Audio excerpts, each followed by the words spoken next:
चलिए बढ़ेंगे आगे। आज नीति आयोग की गवर्निंग काउंसिल की बैठक चल रही है। अध्यक्षता प्रधानमंत्री नरेंद्र मोदी कर रहे हैं। पीएम मोदी ने वीसी के जरिए संबोधित किया, कहा साथ मिलकर काम करना ही प्रगति का आधार है। पीएम ने ईज ऑफ लिविंग और ईज ऑफ डूइंग बिजनेस के महत्व पर भी बात रखी।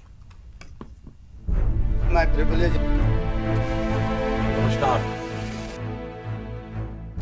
देश की प्रगति का आधार है कि केंद्र और राज्य साथ मिलकर के कार्य करें और निश्चित दिशा में आगे बढ़े।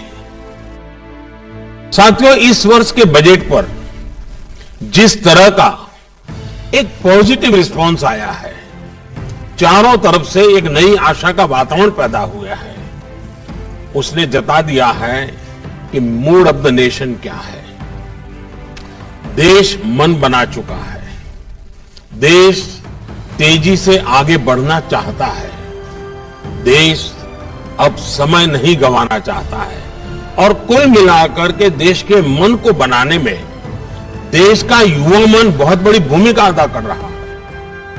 हमें आधुनिक इंफ्रास्ट्रक्चर का निर्माण करना होगा, इनोवेशन को बढ़ावा देना होगा, टेक्नोलॉजी का ज्यादा से ज्यादा प्रयोग करना होगा, शिक्षा कौशल के बेहतर अवसर उन्हें देने होंगे।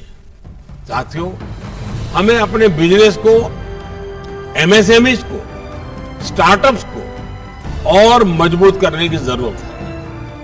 साथियों, कृषि अपार क्षमताओं से भरी है, लेकिन फिर भी कुछ सच्चाइयां हमें स्वीकार करनी होगी। हम कृषि प्रधान देश कहे जाएं, उसके बावजूद भी आज करीब 65-70 हजार करोड़ रुपया का खाद्य तेल हम बाहर से लाते हैं। ये हम बंद कर सकते हैं। हमारे किसानों के खाते में पैसा जा सकता है। ये पैसों का हकदार हमारा किसान है, लेकिन इसके लिए हमारी योजनाएं उस प्रकार से हमें बनानी होगी। हमने पिछले दिनों दालों में प्रयोग किया, उसमें सफलता मिली। अब दालों को बाहर से लाने में खर्चा हमारा काफी कम हुआ है। ऐसी कई चीजें, कई खाद्य चीजें बिना कारण हमारे टेबल पर आज आ जाती है। हमारे देश के किसानों को ऐसी चीजों को उत्पादन में कोई मुश्किल नहीं है, थोड़ा गाइड करने की जरूरत है। ग्लोबली भारत के पोजीशनिंग के लिए, भारत को अपॉर्चुनिटी ग्रैब करने के लिए ईज ऑफ डूइंग बिजनेस का महत्व है और उसके लिए हमारे कानूनों में सुधार करना होगा, व्यवस्थाओं में सुधार करना होगा और देश के नागरिकों की आशा अपेक्षाओं को पूरा करने के लिए, उसके जीवन को सरल करने के लिए, ईज ऑफ लिविंग के लिए जो चीजें आवश्यक हैं, उसको बल देना पड़ेगा। और हम सब मिलकर के, केंद्र और राज्य, हम एक देश के रूप में एक ही दिशा में जितनी शक्ति लगा सकते हैं, लगी शक्ति लगा करके विश्व में एक अभूतपूर्व अवसर भारत के लिए पैदा हुआ है। ये मौका हम जाने नहीं देंगे। आप सबकी उपस्थिति का स्वागत करता हूं, आपके सुझावों का इंतजार करता हूं। बहुत बहुत धन्यवाद। बात करते हैं कांग्रेस की पदयात्रा की। कुछ तस्वीरें आपको दिखाते हैं। 6 तस्वीरें न्यूज 18 के कैमरे में ये तस्वीरें कैद हुई हैं। कांग्रेस कार्यकर्ताओं ने कृषि कानून के विरोध में आज पदयात्रा निकाली। कई मंत्री भी शामिल हुए।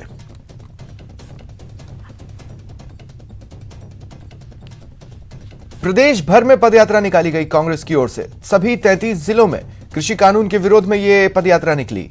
जयपुर, डूंगरपुर, श्रीगंगानगर, दौसा, कोटा और उदयपुर में भी पदयात्रा निकली। तस्वीरें आपके टीवी स्क्रीन पर हैं। और अब कुछ जुदा और अनोखी तस्वीरें आपको दिखाते हैं। तीन तस्वीरें आपकी टीवी स्क्रीन पर। कांग्रेस कार्यकर्ता अलग अलग अंदाज में विरोध जताते दिख रहे हैं। कार्यकर्ता कृषि कानूनों के विरोध में पदयात्रा कर रहे हैं। ट्रैक्टर, ऊंट और पैदल यात्रा। 3 तस्वीरें आपके टीवी स्क्रीन पर। और मरुधरा में कांग्रेस के पदयात्रा को लेकर हम बात कर रहे हैं। केंद्रीय कृषि कानूनों के खिलाफ जमकर आज नारे लगे हैं। परिवहन मंत्री प्रताप सिंह खाचरियावास की अगुवाई में ये मार्च जयपुर में निकाला गया। अनोखा नजारा दिखा। परिवहन मंत्री प्रताप सिंह खाचरियावास ने केंद्र पर जोरदार वार किए। कहा किसान आंदोलन में 200 से ज्यादा किसानों की मौत हो चुकी है। 2 दर्जन से ज्यादा किसानों ने आत्महत्या कर ली है, लेकिन सरकार किसी की नहीं सुन रही।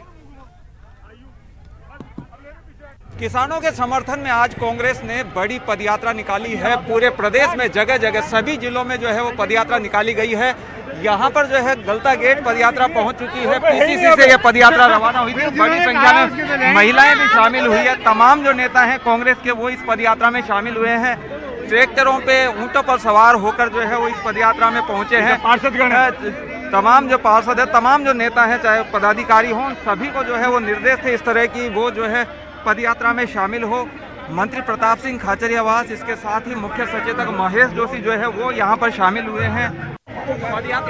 देखिए, पदयात्रा बहुत जबरदस्त सफल रही है। पूरे जयपुर में जब भी हमने पदयात्रा की है, जनता का बड़ा समर्थन मिला है।